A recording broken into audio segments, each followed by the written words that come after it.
Good morning.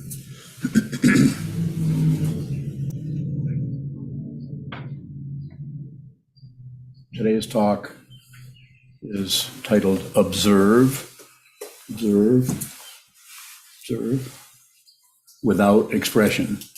Of course, this isn't something you are doing all the time. It's something you could consider if you're a meditator, which probably you are if you're sitting here.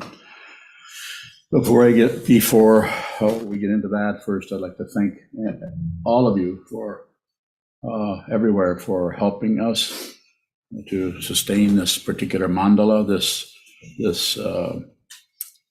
circle, this group, this sangha that intends to fundamentally be sane.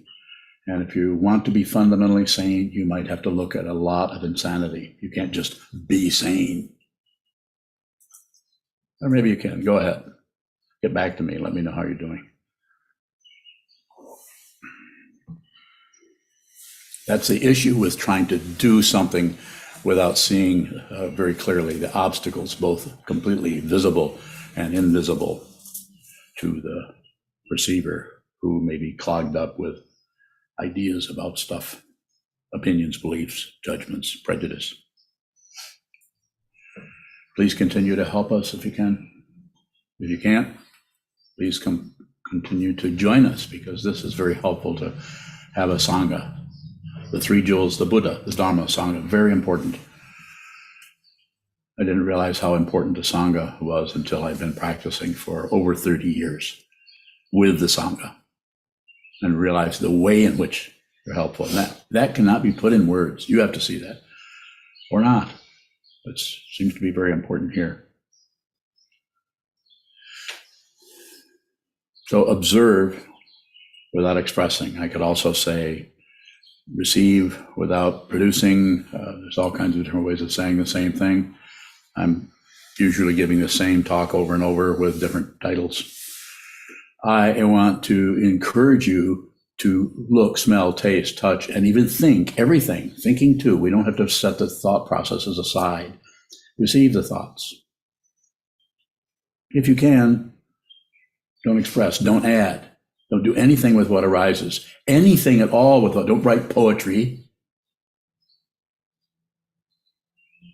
Don't make notes in your journal about what a wonderful experience you've had of non-duality. Not that that won't show up. I'm saying, of course it's going to show up. Don't express it.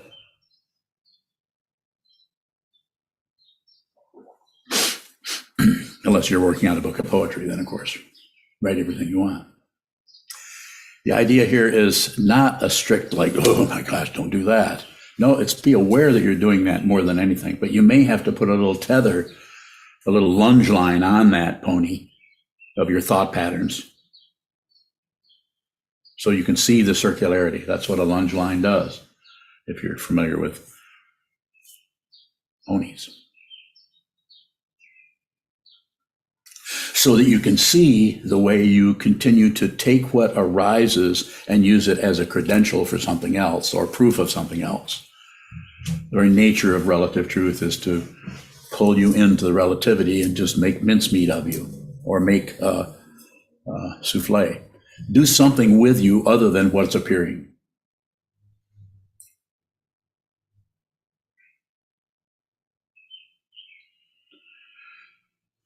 As we are living, as we are going through our day, we run into various triggers. They may be little tiny things that show up. Driving down the road and seeing a tree at a particular angle reminds us of another tree that seemed to have that same kind of confirmation that took us back to when we were 8 years old.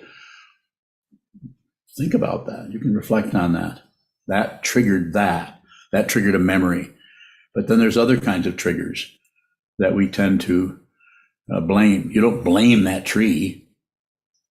Like you wouldn't blame the tree for triggering something where maybe somebody, when you were a child, somebody was bullying you or triggering that. You wouldn't blame that. Or you might Trigger does not cause something else. It triggers, the very word, it triggers the memory of something that comes up that has been unseen, has been hidden, has been submerged, has been ignored. All kinds of words for that. Repressed. Use psychological terms if you wish.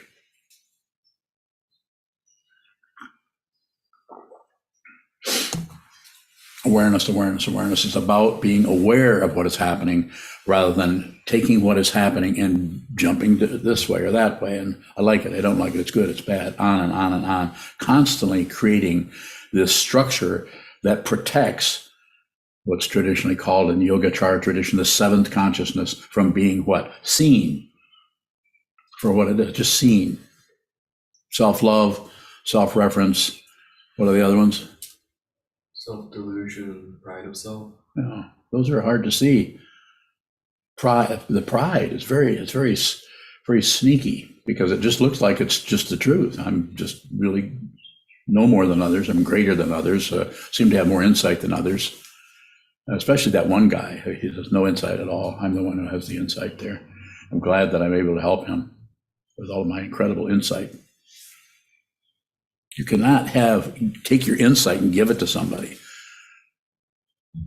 Not that this hasn't been done, sometimes called Shaktipat. Here, I give you transmission. You don't give anybody anything. You can't be a heart surgeon unless there are hearts that need surgery. I'm sure that made total sense to you. So when I say receive, what I am endeavoring to get at is a subtle area of the consciousness where things are starting to come up and sparkle a little bit and move towards your awareness, that part of the consciousness that is just on receive. And because the density, the thickness, the brittleness, the sharpness, the roughness of what is arising out of your, if you want to use the fancy word, alaya vijnana, because that's so difficult, we immediately start to object to it. Or not just object, or just say, well, it's because of, I wouldn't have this, this is not my feeling. Or we go the other way, and this is me, and I'm terrible, and I can't get anything right. Here I go again. Having negative feelings, I cannot stop, I cannot get, how do I get rid of these? Won't somebody help me get rid of these negative feelings? Yeah, I'll help you. You might not like it, but I will say eat every ounce of it. Not chomp, chomp, chomp, but just receive it, receive, observe what's happening in the mind stream as you sit facing a wall. Very difficult to do in post-meditation. If that starts to rise spontaneously out of your sitting practice, then of course, then go with that. And maybe that's something that can help you. Very important to observe what is arising rather than try to do a repair job on it before you even really know what it is. What arises is dependently arisen. It comes from who knows what the source is. It's very easy to settle for, she said this, therefore I felt this way, or they did this, and attribute cause, blame. It's relatively true. And most of the world is operating out of that, right and wrong, up and down, back and forth. Who did it? Who didn't do it? Who refrained from doing it? Who has a lot of discipline? If you think you have a lot of discipline, you are confused. In two ways. One is your understanding of discipline can't be put into words. If it's put into words, it's not discipline. And the other one, going even deeper than that, there isn't anyone to be disciplined. If you think there is, then you'll use the discipline to help reinforcing an ego, a self, a me who's going somewhere, succeeding at this situation, failing at another situation.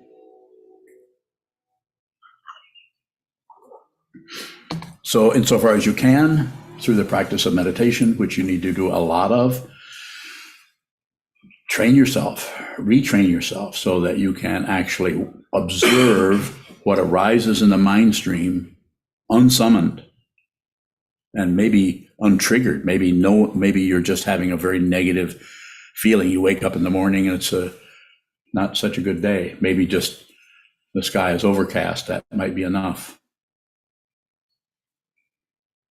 Start to feels in some negative way, and rather than look at the negativity through your awareness practice, through your ability to see clearly what is moving in the mind stream in terms of emotions, thoughts, memories, rather than being able to see that clearly, we immediately start to add on thoughts, opinions, judgments, logic, why this is happening. We have little mini conversations with ourselves. And relatively, those have a lot of truth to it. The ego feeds off from that. The ego is looking for polarities, oppositions. There's a lot of them out there. Just watch the news or just have a conversation with anyone, especially someone with no mind training at all. And even those with mind training, because it takes so long to do this, even someone who's been meditating for 3 years, 8 years, 10 years, 20 years, won't necessarily have the clarity that you would think they would if they've been training their mind for decades. Don't look for results. If you want to look for results, then go do something that will provide you with results. Get a degree in botany. That's results. Become a mechanical engineer. Do something where if you do this, this, and this, you get that. That's relative truth. It works fine. We need it. It's everywhere. We need people who know more about that particular dynamic in our life than we do, so we can get professional help, because we don't know what's happening with our. As soon as you go inside here, take somebody who knows something about your heart or your kidneys or your spleen or your digestive tract, so that possibly they can help you. And even their help is limited. The spiritual path, the mundane path are separated, but fundamentally they're not separate. But if you conclude they're not separate intellectually or conceptually, then you get trapped by your thought patterns about it. You get trapped by your thought patterns about it. It's called an opinion. Opinions are worthless because they're based on this and that and this and that. Well, when they're based on this and that and this and that, you've totally missed this that happened 18 years ago in this person's mind stream. You've totally missed what happened 13 centuries ago. Am I saying I believe in past lives? I don't believe in anything. Otherwise, I could not do this. I would be trying to get you to believe in what I believe in. And I have no interest in doing anything in that way to get you to believe in what I'm doing, what I believe in, or do what I'm doing. I'm just saying you might want to take a look at your mind yourself so you can liberate yourself. The path of the Buddha was not about joining Buddha, although we go through rituals that seem to look like that. We need some kind of a reference point. What do we have? A chunk of wood carved in the shape of a person with gold to show that it has value, who lived 2,500 years ago. And we're still saying, still bowing towards this. Not because that is a chunk of wood is worth something necessarily. From the point of view of ultimate truth, everything has value. Everything's completely, totally sacred. Not as a polarity to the profane, the sacred and the profane. That's we'll leave that to the philosophers, the psychologists, or whomever. If you're on this path, you have to actually see with your own consciousness deeply into the nature of what consciousness is and who you are. The basic misunderstanding, as I've said many times and was said way before I got here, or any of us got here, is belief in the self, that there's a solid separate being called me that can win or lose, live or die. That's why it's called transcendence, because you actually go beyond this. You go beyond the belief. Belief in something is a primitive way of working with the spiritual path. Not wrong, it's just primitive. I'll take some questions. Go ahead. Yoga bowing, what is the unknowable discipline that you spoke of, bowing? Intend. A noble discipline is to intend with everything you've got to see the truth yourself. Get help. You have a teacher, a mentor, a guide, someone who's been around a little longer than you have and has looked at the nature of the mind longer than you have, and perhaps more deeply, get some help. Dr. Bowing, can we know the lack of discipline in that area? Yeah. How many hours did you sit last week? 20. 20? That'll work for a while. Keep doing that. Actually, what you discover by a lot of sitting meditation is how little say-so you have around forms. We have forms. We sit down and face the wall, and we observe what arises in the mind stream, and endeavoring to see who this is and who or what that is. Those are the polarities: self and other, subjective, objective. Those are unreal. Those are unreal. They look real. That's why it's called an illusion that we are deluded about.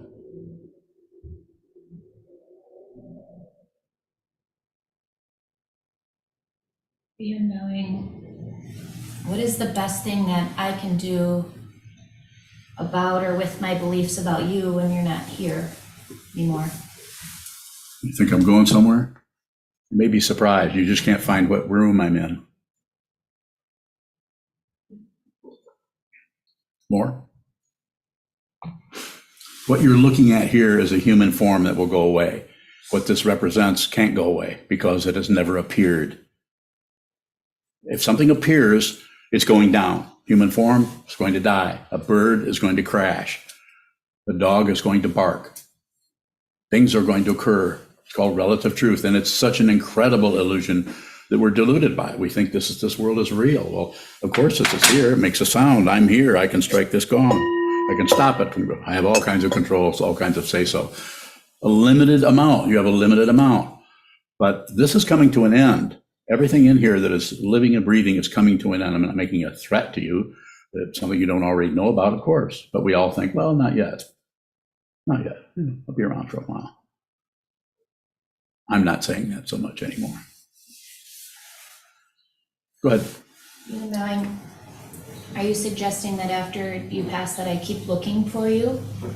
No, you'll see me. I'll be here. I may not look like this.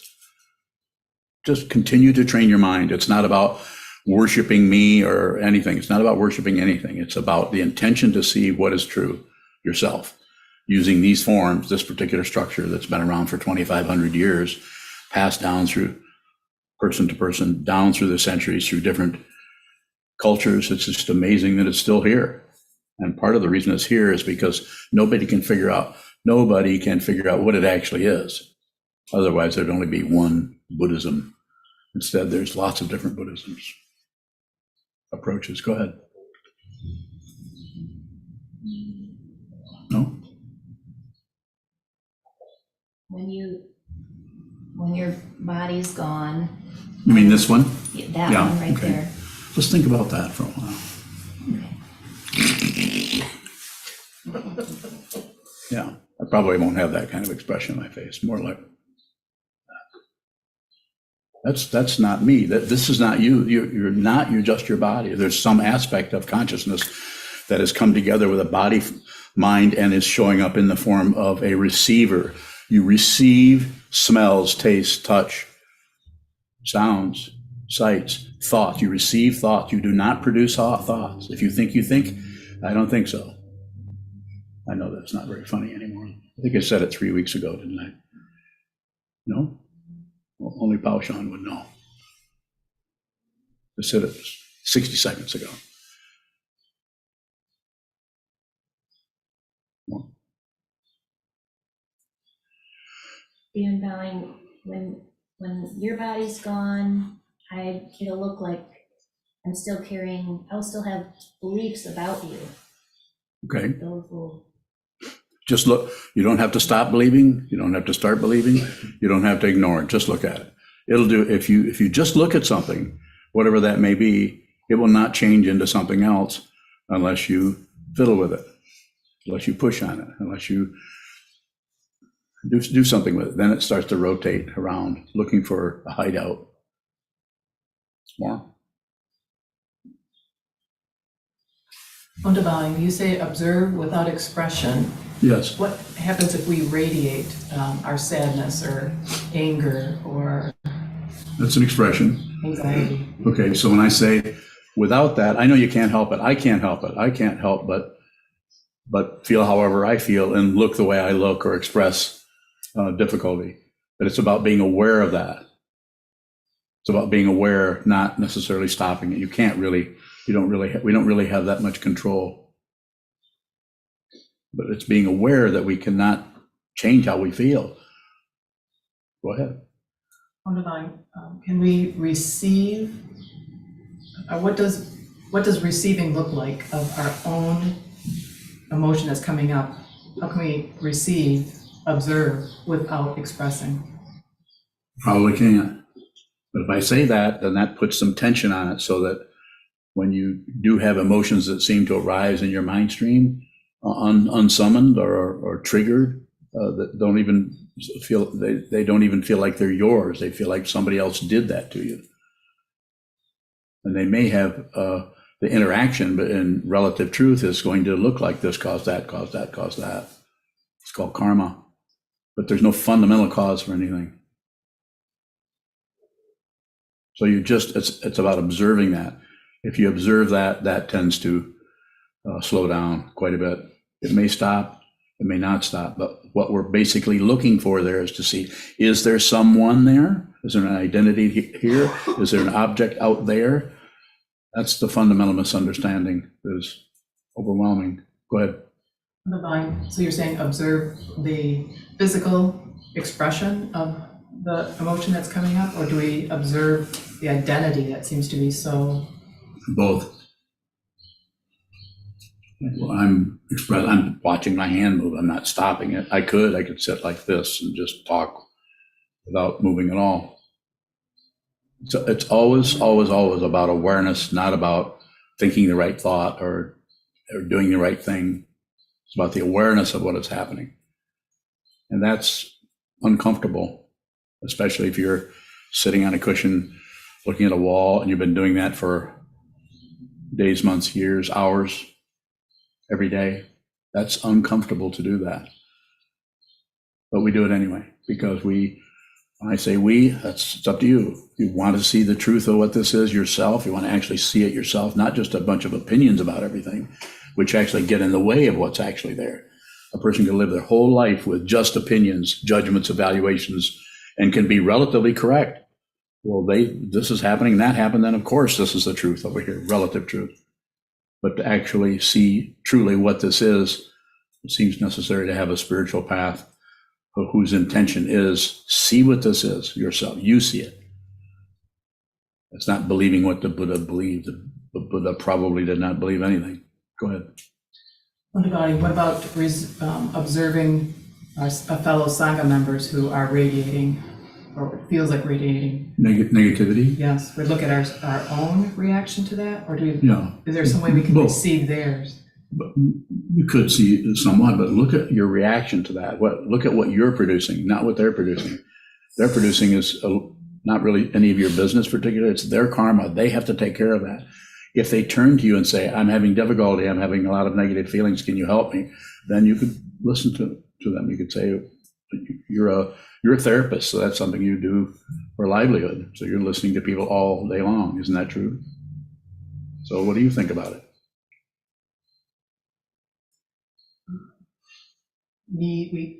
I would always need permission From the from person? whoever is in front of me. Yeah, as I do too. I don't teach to anybody unless they come in here, but they can always leave. And I don't teach to anyone unless they ask me. More?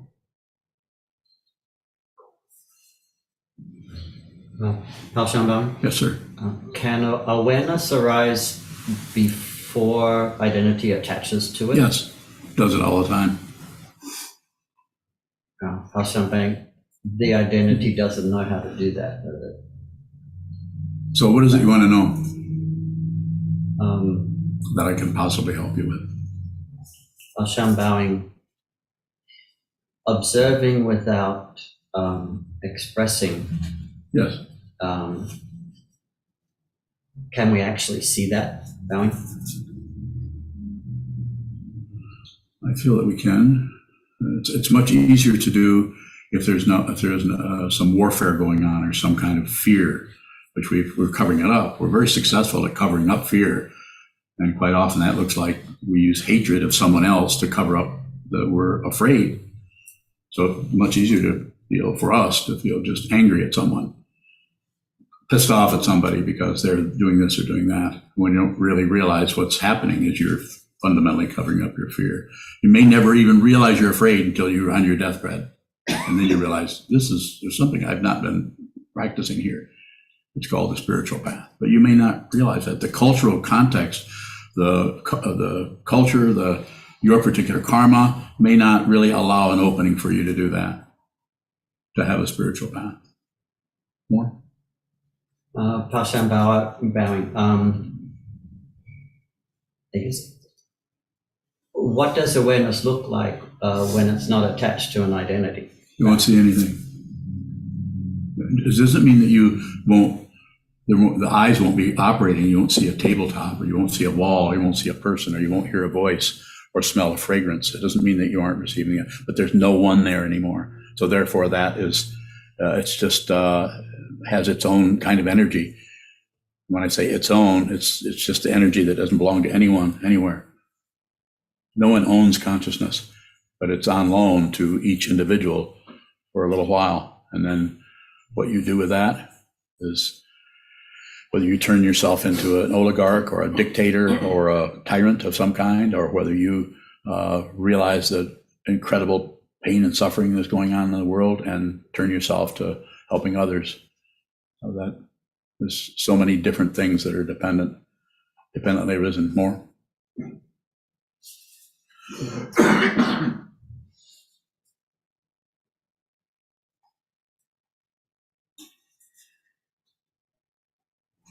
Mr. Bowing, you were saying to Ondo that we put tension on, observe without expression is putting tension on something, but we may not have any say so about expression. Yeah. Does that tension change the way the expression manifests? It could. It's, the tension is just we're looking at something that's being produced. We're looking at that consciousness. Something shows up in consciousness, and we don't like it, so we push against it, and then we might push on the actual emotion or feeling itself, with our ideas or concepts, or our scolding ourselves. What am I doing? Always doing. I can't. Here I go again. Those kinds of things actually trap that. They don't fundamentally contain it, but they create a kind of a shell around it, so you can't actually see what it is. And we begin to think we know what it is. These are called concepts, ideas, judgments, evaluations, conclusions, analysis. All of that is relatively true, but this is a spiritual path, not just a relative path of succeeding at something. Go ahead. Mr. Bowing, is the intention to withhold something or hold something back? Probably for a while, until you see that you can't do that. You see you really have no say-so about what occurs. Mr. Bowing, and if you see that you have no say-so about what occurs, it sounds like you're saying something changes. Does something change? It may look like that. It may look like something. It may look like that for quite a while until you realize nothing happened. Does the practice change? Could change quite a bit. Want to keep going in that area? Yeah. Yeah. How do you actually ask questions about something that's starting to get very fuzzy, very faint, so we can't get a handle on it? If I was talking to Joe Rogan, he'd get a handle on me and pull me around like this. And what would I do? I'd let him. I would listen to him.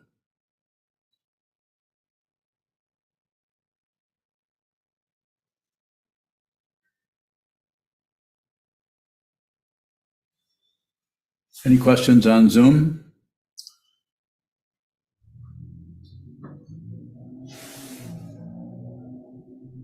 Go ahead, Mazu. Sokuzan, is it possible to function out of awareness without being hooked by our thoughts, and the thoughts still show up?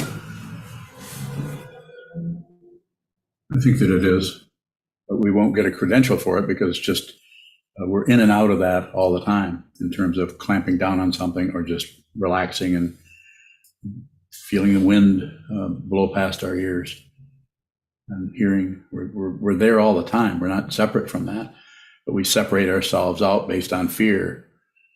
Fear of so much different for each person, but it's basically fear of being invalidated or dying for that matter.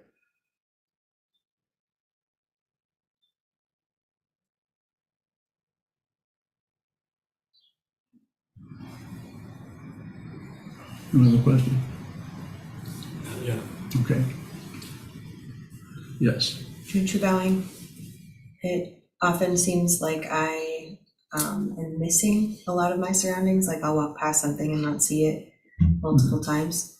Why does an awareness practice not translate into looking like I'm more aware of my surroundings? Look what you just said. Look how aware you are of what you're missing.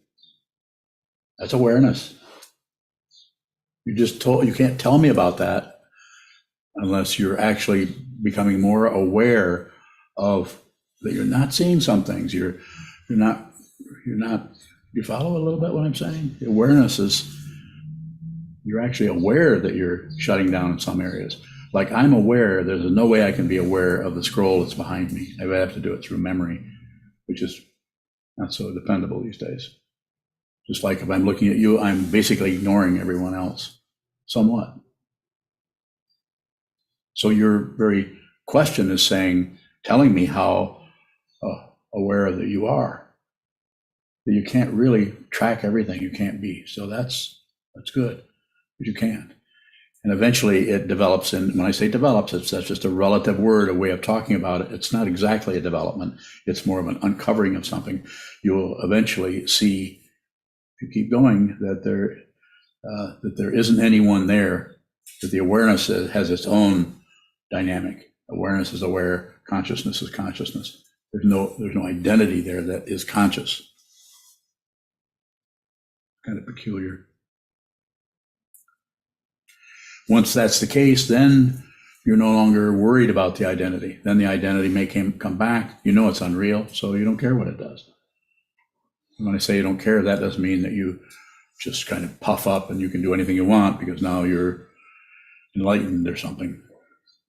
It would be less. You'd be doing a lot less, more than likely.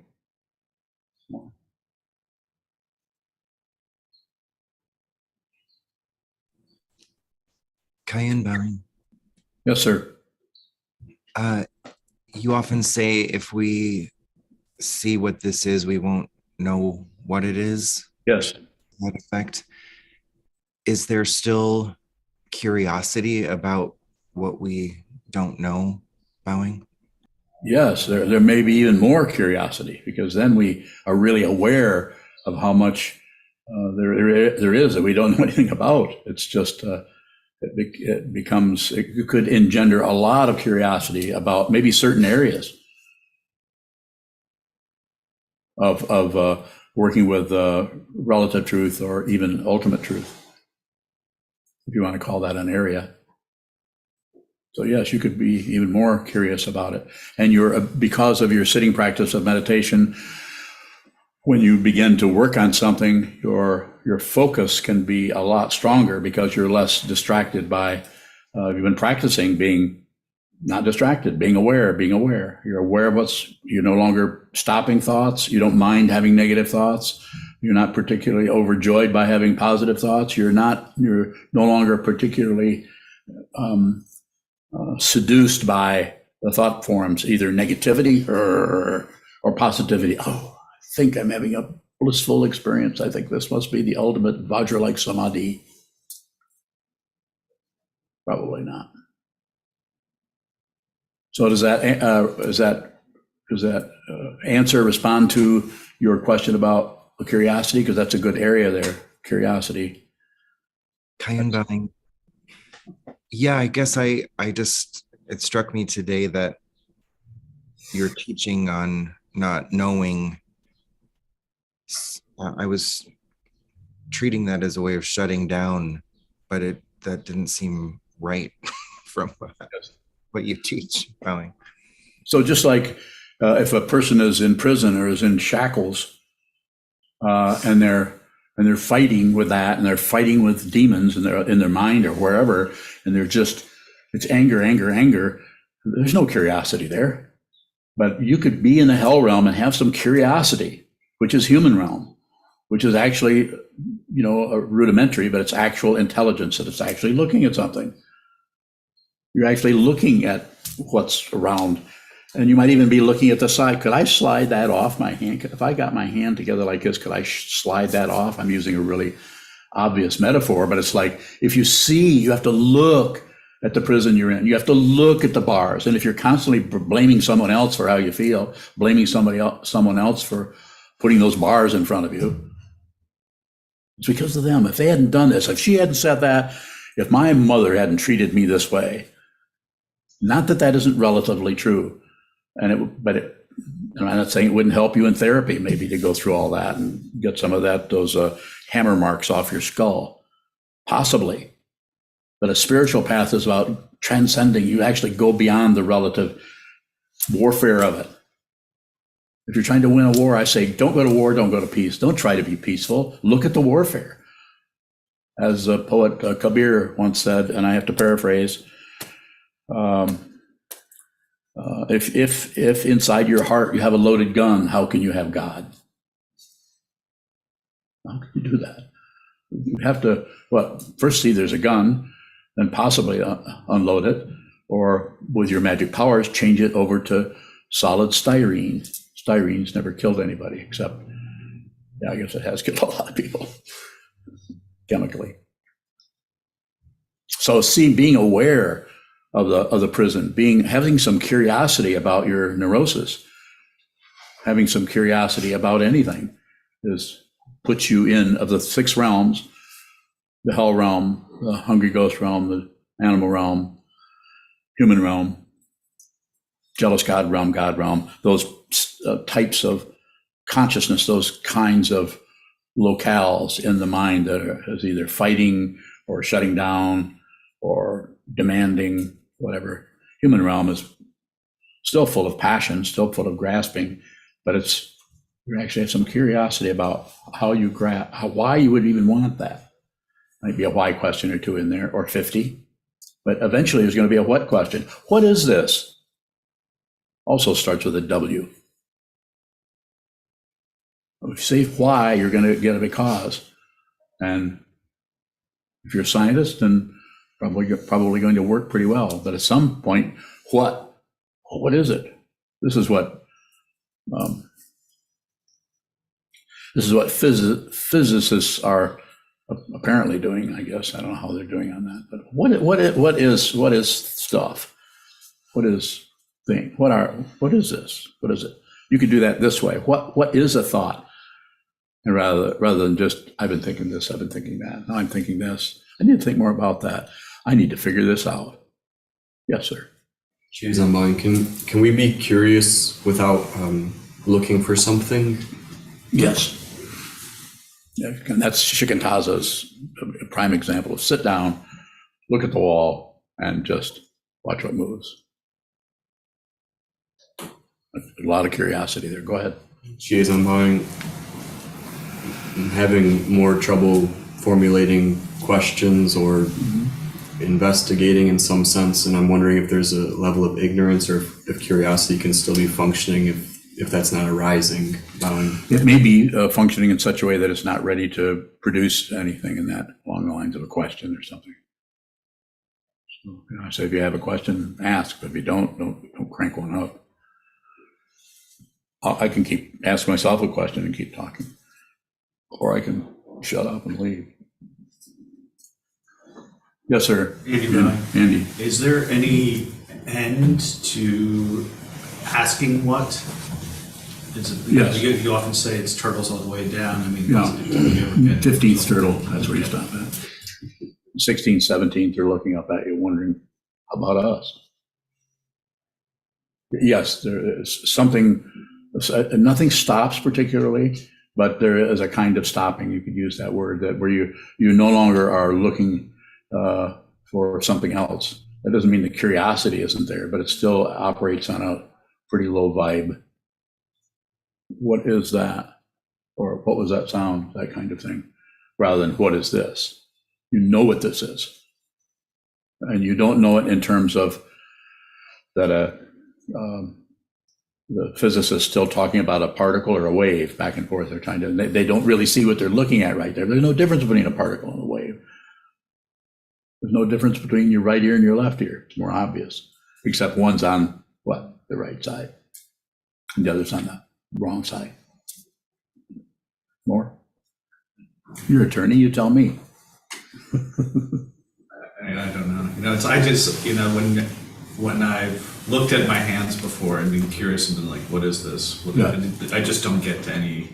You know answer. what? I don't get to any answer. No, you won't. That's why it's that kind of a question. You don't need a question. You just need to have the intention. You just need to have the question. What is this? Who is this? It's a W. Who is this? Don't get your identity from others or from yourself. Don't get an identity. If identities show up, then just observe them.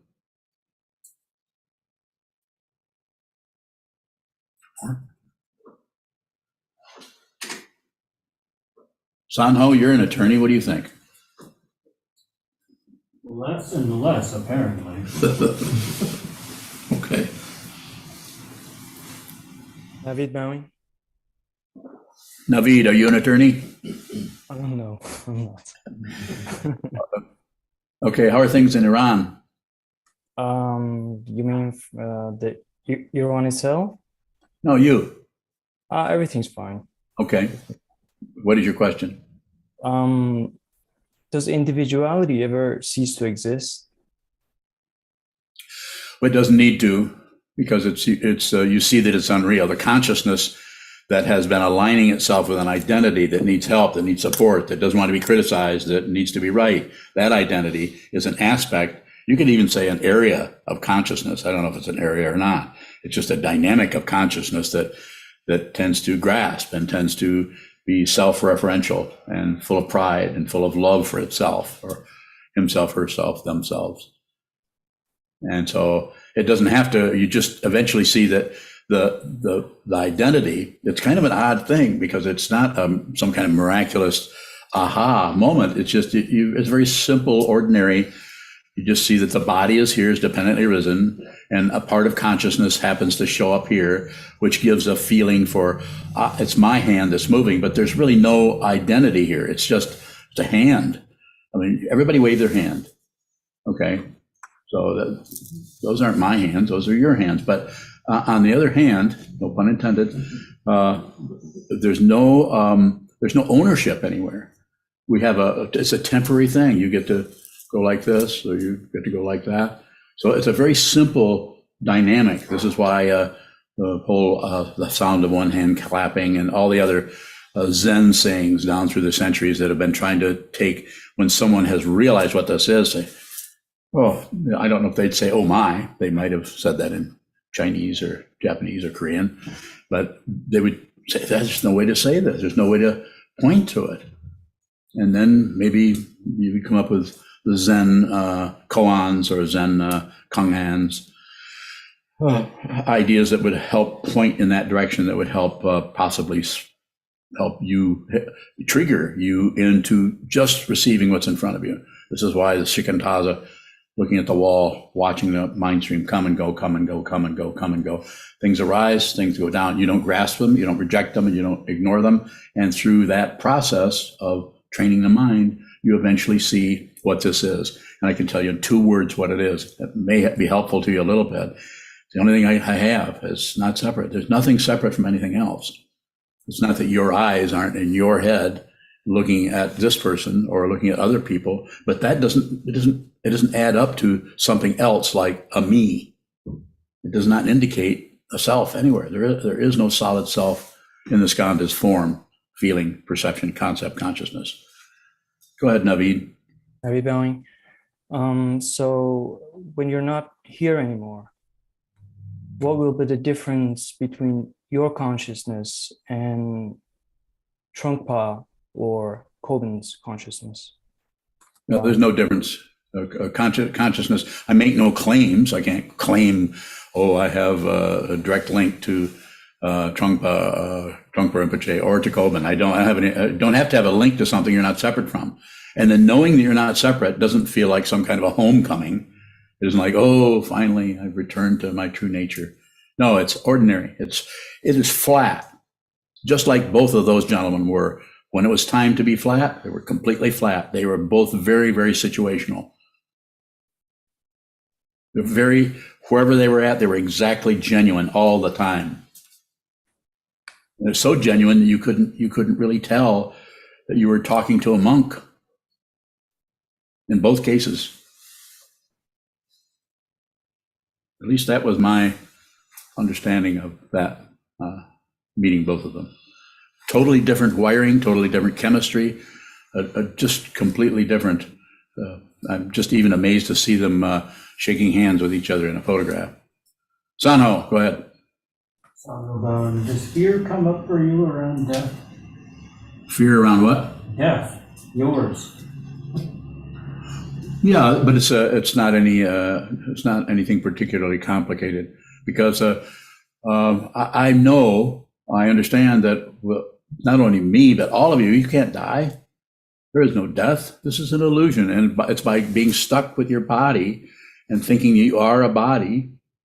And of course, this body's going down. It will die, but who you are can't die, because it has not been born. As who was in the 17th century, Bankei Otaku, his whole teaching practically was the unborn. Just stay in the unborn Buddha mind, unborn, unceasing with a nature like the sky. It's just this. And as long as there's warfare in the mind, we're after this, we're trying to stop that, we're opinionated about this, we're afraid of this, and seduced by that. As long as that's going on, then the alignment with the body really works, because we have all these sense fields, we have desires, and we have all of that. Are you sleepy? Want to go take a nap? No. Yes. Ross from Dublin asks, I've been sitting and watching. I quickly develop pain in my eyes. Can I do so with closed eyes? Sitting meditation? Yes. Sure. It's situational. If you can, keep your eyes open, but if you can't, then close them. So if you can, the instruction is sit down, hold still, watch what moves. And if just the idea of watching, you were hearing, smelling, tasting, touching, a lot of things are happening. If you're actually having physical issues with your eyes, then close them. You could set up a form for yourself. You could sit with your eyes closed if you're going to sit for an hour, sit with your eyes closed for 20 minutes and open them for 20 minutes and then close them again, or find something that works for you.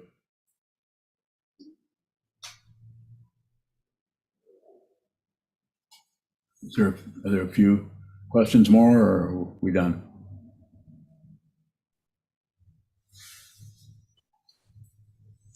Christine, bowing. Go ahead, Christine. Where does consciousness originate? It doesn't really seem to have. Where does Christine? Yeah. Christine, it doesn't seem to have a source. No origination. Well, you could go that far if you wanted to, but you don't have to really be concerned about that. Just watch what moves in the consciousness until you see that which moves in the consciousness. And don't believe this. I'm telling you something, but I don't want you to believe it. Consider it and see how you experience it. What arises in consciousness also arises in. So consciousness and what arises in the object, it's just a temporary variation on consciousness, just like the idea of me or the idea of you. It's just consciousness showing up as an otherness, and it's just consciousness showing up as a coffee cup that says disappointment awaits on it. So this is here. Reflect on that for a while. Disappointment awaits. If you're on this path, you're going to be dealing with some form of suffering, not nihilism, just some form of negativity, more than likely. So consciousness doesn't seem to have a source. It doesn't have an owner. It doesn't have a boundary. but it takes up boundaries in terms of forms, a wall, a thought, a prejudice, an opinion. Anytime you have an opinion, it may advance your personal situation a little bit, but it basically shuts down on your spiritual path. And it's up to you what you're going to do with this. This is not, I'm not here preaching some kind of a belief in anything.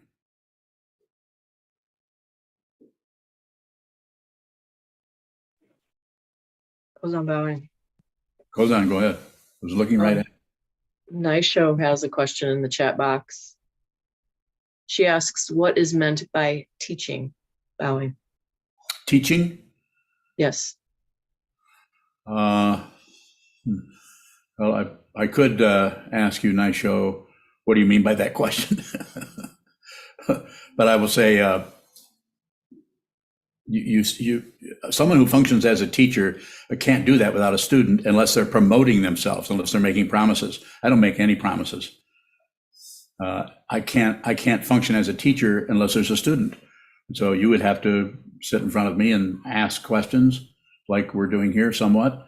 I ask myself a question before I come in here, so I know I'm going to talk about. Or sometimes I come in and I just ask questions. So the response of the teacher to the student or to the question, I'm not sure. It seems like you're asking about something else there. Everything is a teaching. If you're a student, maybe this is what you're looking for. If you're a student, if you're really truly a student, you don't need a teacher, because everything, you're receiving everything. Everything is telling you what this is. This is how I function. I don't function out of anything other than I'm looking at what I need to know, always. Sometimes it's not very comfortable. Sometimes it's very comfortable. But if you ask me a question, then this situation of just being here, I'm able to respond in a way that may be helpful to you, may not. If it's not, you won't be here long. And if it is helpful, you'll probably come back and maybe ask another question. Like Christine asked, what is the source? The source of consciousness? Something. Where does it come from?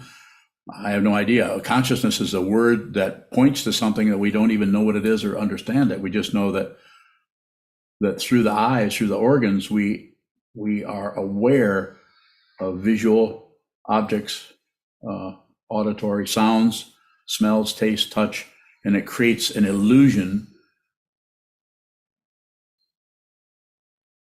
that we believe is true. We're deluded by it. We believe this is real. We actually are this human form, and we are for 60, 70 years or whatever your lifespan may be. Maybe shorter, maybe longer. And we just believe that. And most people live their life out of what they believe. And if you're a practicing Buddhist, the way I understand the Buddhist teaching, you don't believe anything, nor do you disbelieve anything, nor do you ignore anything. So if you're doing that, you're probably you're just a teacher. You're just a student all the time. You're always on receive. This is what the name of the talk was. Title of the talk was "Observe and Don't Express." I think that's what it was. And I'm not saying you can stop expressing. Of course, you're going to continue to express, but by saying don't express, observe, observe, observe what's happening in the mind stream and any of the sense fields, including the mind. Just observe, and then don't express. But you won't be able to help doing some expression by looking at that instruction there. You'll be very aware of the amount that you express, just like with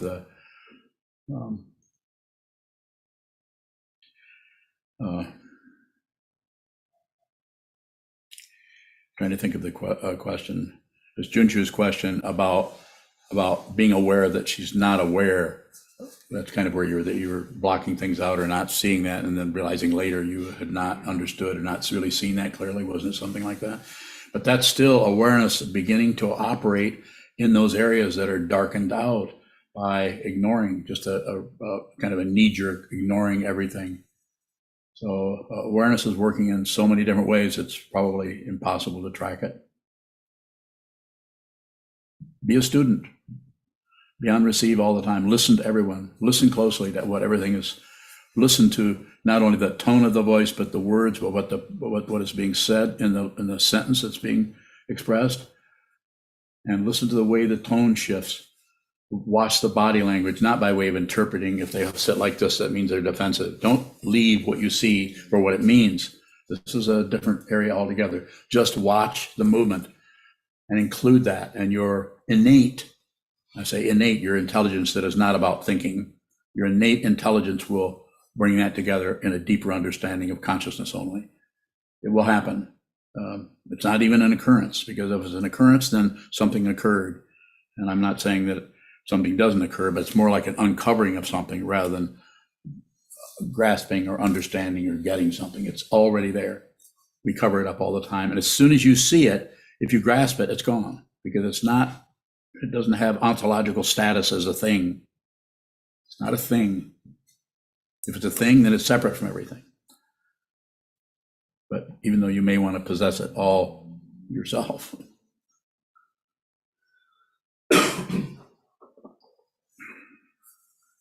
Could take a final question if there is one. Greg Ballin. Go ahead, Greg. Can consciousness be a prison? So where's your, what is it you want to know about that? Because I could probably have a conversation with you about it, but what is it you're looking for there? Well, I find that sometimes when I'm aware of something, either post-meditation or in meditation, it leads me, I might want to write about it or something, but I seem to go deeper into my delusion, So is there a way to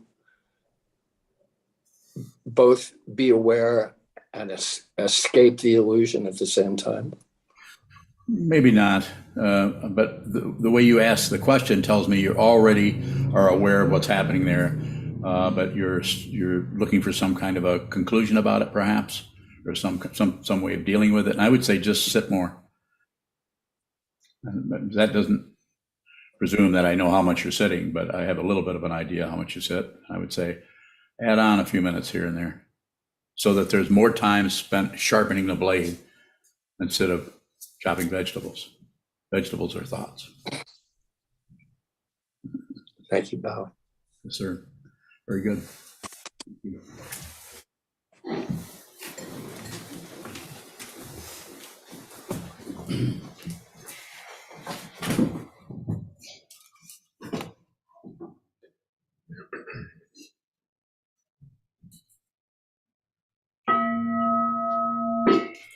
May the merit of this penetrate into all places, so that we and every sentient being together can realize the Buddha's way.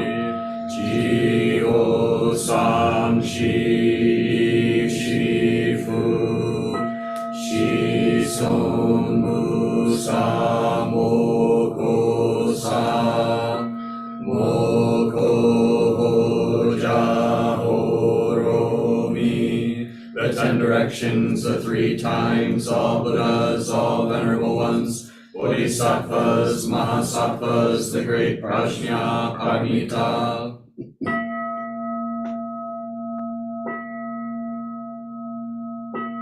O Buddhas and Bodhisattvas of the 10 directions and the 3 times, please hear us. Please come down out of the light and protect Sokokoji Buddhist Temple Monastery, our Sangha, families, friends, and visitors. Heal everyone who is unhappy, sick, or suffering, and fill them with light.